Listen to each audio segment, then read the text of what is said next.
speaking of resource management, shall we get into our top 3 resource management games of all time? All right. Let's do it. I guess we should all just do one each, and we'll sort. Or should we do them all 3 and then do? Up to you, Jennifer. You start us either by giving us all 3 of yours, or just one and passing the buck. Up to you. Well, how about if I give you all 3 and then discuss more thoroughly one? Let's do it. Okay. And then that way Elder can have his favorite as well. Okay, so my Well, 3. Should we quickly just define resource management for people who may not know what that means? Well, I'm going to let Elder do it. All right. Well, I had found a definition that I like. If I can just pull it up here really quickly.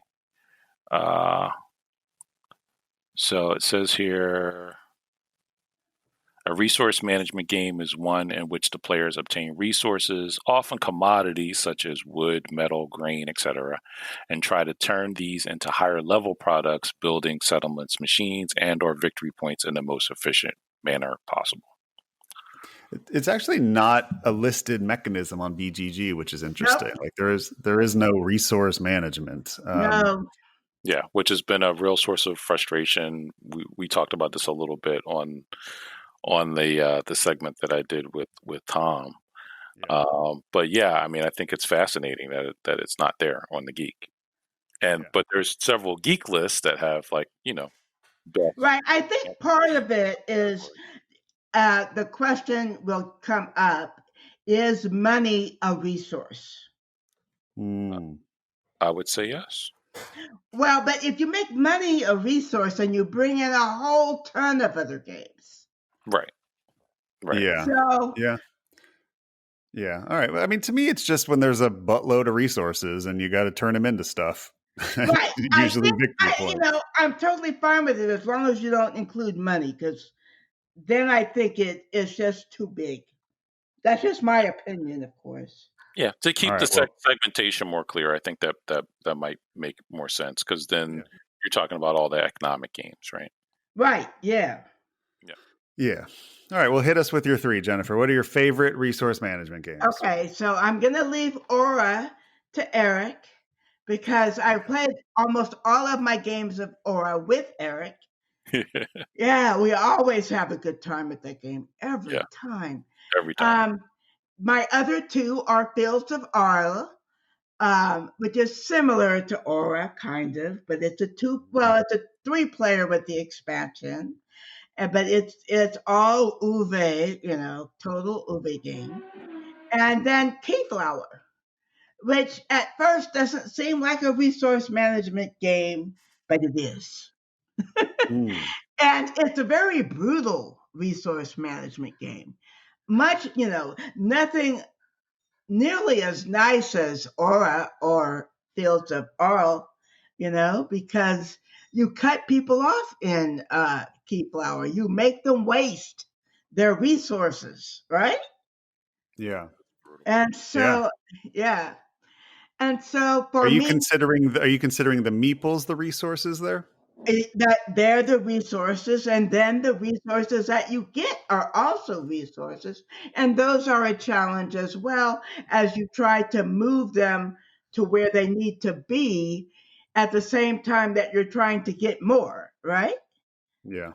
So to me, that brings a very awesome tension to the whole game. And that's something, that I always enjoy is, I don't want to be completely stressed over a game, but I like games that have tension in them so that you feel like, wow, if I do this, that could happen. And then what do I do then? And then you're like, and so, you just kind of, your thought patterns become a little more complicated. Because what you're trying to do matters. So that is why Keyflower for me would be one of my top 3. I love that. Yeah. So Elder, do you want to talk us through yours? And also, I'm guessing Aura's on yours as well. You can cover that for us. Yeah, I would say that's probably my number one as I look at it. How Or many resources are there in Aura? Do you remember? oh god, I think it's something like 16 to 18, Yeah. somewhere around there. Which is like that's my sweet spot, somewhere between 16 and 20 resources. I know well, I don't want to still. You're going to talk about a game that has about that many, and when I saw the the first information about that particular game, that's what I was geeking out about, was like how many resources there were in the game, and I was like, oh my god, I Yeah. can't wait. Um, the Gallerists, which is still kind of possibly my number one game of all time. I almost didn't list it, but Yeah, I don't think of that one as resource management. Talk me through that. so what's interesting about that is that you're basically you have this one main resource, which is your influence. And so again, the theme of the game is you're playing this international art dealer, and this is the only game that I can think of that handles it really in this way. There might be other, but I basically your influence can be used in these other different, used and gained in these different ways. So you got the influence track, but there's like the popularity version of it, and then there's the money version of it, and then there's also the meeples are important resources too, like the three different types: the investor, the collector, and the celebrity, and getting those into your gallery. And the artists themselves are resources, and their fame is a resource. So it's not cube pushing, even though you do push cube. It's not cube pushing in the traditional sense, like or kind of chit, kind of like collecting and manipulating like an aura, but it is a very interesting kind of spin on resources in the game. And then the other one is, which I think is the kind of like underrated or overlooked UI game, which is Glass Road, which I love. I've that might be my most played board game. I think I got something like 80 or 90 log plays of Glass Road Oh on wow. Board Game Geek. But that's a very interesting way to handle resources, just in terms of that resource wheel, and the meta that happens with your cards, and gaining new resources. And you don't want to spend a certain resource because it'll knock your wheel back and stop you from doing something else. And also that the game is so tight in just those 4 quick rounds, that, like, often you have this experience, I think, in Glass Road, where just when you're starting to get your engine built, the game's over, right? And it's very, in terms of points, again, a winning score in Glass Road can be like 25 points. So the points are like very kind of scaled back. And it says in the rules that you actually can play more rounds, and I've tried that before, and I don't think it's as good a game, even though you can essentially do it. So very unique resource game in that respect, I think. Yeah, I only played Glass Road once, and I really enjoyed it. But yeah, I never bought it, so I only played. I think I played it with you at Strategicon once. But yeah, it's awesome. I didn't like it. No, what didn't you like about it? I don't remember. I mean, after like 30 years of this, you just can't. You introduced me to Glass. Well, you introduced me to so many games, Jennifer, but Glass Road is definitely one of them. Yeah, And I because and I the reason that Eric has a gallerist is that he traded Criterion to me for it, right? that's I that's didn't. probably that's my most important game trade in my hobby career, is I desperately wanted the Gallerist and I couldn't get it, and Jennifer had it, and I traded her for Carry-On, which I know you love that game, Matt. I So do. Yeah, I do yeah, love that game. It's one of my I do favorites. too. I thought it was a great trade. I still don't regret it. yeah, That's me a neither. solid trade. That's an even trade. That's what we Yeah, call a schoolyard trade. Totally yeah, fair. yep. Totally fair trade. Yeah. Yeah, Jennifer has forgotten more games than most of us have played. For sure. I know. I mean, I remember. Well, if I really like them, I still own them. So that's always the thing. But Um, I remember not liking Glass Road at first. When I remember distinctly the night that you and that you guys taught it to me and I played it, and I was just like, I do not get this game. I don't know if I like this. And then I wound up it being one of my favorite games, which that like never happens. Right. Wow. well, there are certainly games, I think one of the things as I've become older is to be able to identify some of the more subtle things about games that will make me want to make me think, okay, well, this is going to be a keeper for a long time, like Anno. Or maybe, this is good for 6 or 7 games, like Paris. Or, this game is so boring, I can't remember anything about it. And I just played it 3 days ago, right? Mhm. So, Yeah, you get faster at being able to tell, right. a diamond in the rough. Yeah. So Um, All right, yeah. What are my three favorite resource management games? Number one is we all have an Uva on our list, which I'm very happy about. We all have an Uva Rosenberg on our list. But yeah, my first love with Uva was Le Havre. I was taught Agricola, and yeah, I kind of went okay. It didn't blow my socks off, but then I learned Le Havre, and Le Havre blew my socks off. And Le Havre was the first game I played that's almost, I mean, this was like 10 years ago. This is like my first year in the hobby. And to me, this was the first game of like, there are too many resources in this game. Like, I mean, and each resource turns into a different resource, and wood turns into coal, and steel turns into iron, and grain turns into bread, and it was so mind-boggling. But then realizing this sort of tech tree of how you get one thing into another, and then you need those things in order to build the buildings, and the late game buildings need these, and it was such a joyous puzzle. And then on top of that, how just the fun mechanism of how the spaces start building up with goods, and like you may not need clay, but there's 12 clay there, so you got to take clay because now you're going to use it for something, because that's too much clay to just leave sitting there. And I just love that sort of Uwe thing, uh yeah, I also sort of find that in my other favorite game, which is Newsford of his. Next up would be Concordia. Only a few resources in this game. There's only 5 resources in the whole game, but the way you have to manage them, and the fact that you only have a certain amount of space on your board to hold them, and managing the actual space that you can store your resources in, and then making sure you have the right numbers in order to get your new boat or man when you recycle your hand, and also needing them for buildings, is such a fun puzzle. And to me, that's like just pure you're literally managing your resources, and they are finite, and you have limited space for them, and you have to make each one turn into victory points somehow. And then last is the game I played the least on this list, but one that I love that we just don't get to the table enough, is Altiplano.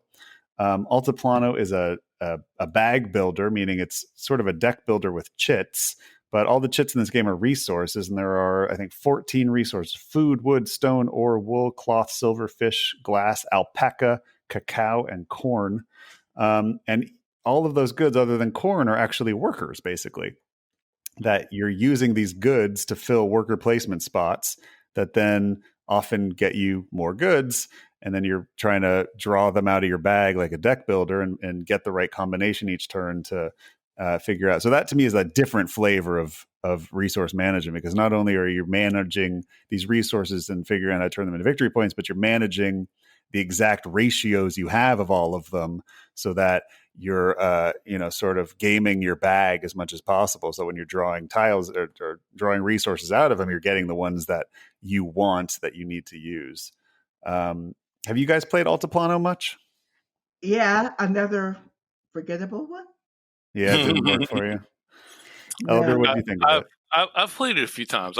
This is one that I would like to play some more. I seem to always have fun playing it, and again, it's very attractive again, it's not just the resources. I think it's how the resources look in the game. Like there's just something very attractive to me about the silver and the cacao and all that stuff. And there's I played the last time I played it in real life, I played like a tricked out version of it that had the geek up 3D bits, 3D Altiplanas, and it was just beautiful. But yeah, it's and is there expansion for Altiplano? I have it. I haven't played it. Yeah, apparently it's great. Yeah. So definitely curious to play it some more. Yeah. So yeah, I mean, do you guys, when you think of resource management games, do you think of them as some of your favorite games? Jennifer, are you a big fan of the genre that BGG doesn't admit is a genre? Not as much as Eric, because at the end of the day, 18xx will always be my favorite genre. At the same time, if a game offers resource management and something innovative or something that adds, interest and tension, then yeah, I'm going to investigate it for sure. And also, for me, I'm kind of a designer focused nowadays. So if it's Fister and it's not really light, sure. If it's Uwe and it's not, Pollyanna, I can't pronounce that. But I'm not interested in his patchwork. Polyomino, yeah. Yeah, polyomino. I'm not interested as much in that. But I mean, again, I'll take a look at it, but it's definitely not for me as good as 18xx. Well, isn't ANNO just 1800? Ha ha. I think it's an 18xx, right? No. Elder, we know you love resource management games, and it's nice to hear some of your favorites. Yeah, I mean, do you guys think ANNO 1800 could eventually, make that list? Oh yeah, I think so. I haven't see folks out there when they plan these ANNO games, they never ask me. It's so sad. I sit at home and I'm crying because I can see that Matthew and Trey are playing ANNO. Well, Jennifer, we've discussed why that is, and I will just say, ANNO is now available on public TTS, and I think we'll be playing a lot more with Jennifer now. Well, I certainly hope so.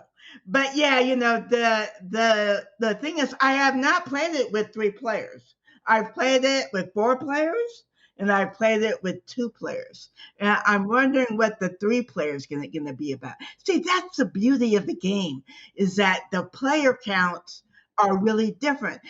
I do want to say one more thing, is that when a friend of mine and I first sat down to learn it, and we're like, well, aren't there 2-player rules? Right? Mm-hmm. We were thinking, oh, well, don't you take away one of the industries? Right. Yeah, but you don't. And there's a reason. And it even makes sense. It's amazing. Yeah, I really like this. I played it at all player counts now. I guess if I had to pick my favorite, I'd say 3 just because it's my turn faster. But I really enjoyed 4, and 2 was great. I would sit down and play a 2-player game of this any day. Elder, what are your thoughts on the player counts? Yeah, I've mostly only played it at 4. I think Wow. a few 3-player games, and I haven't played it at 2 yet. So I'm curious to see what that would be like. It seems like it would be weird to play at a 2-player game for me, mostly because of the it's trading. fun. It's like a little knife fight. Right, exactly. No, it is. It's a game of chicken. Yeah, well, Eric, imagine playing it 2-player with Bruce, right? Yeah. I can imagine.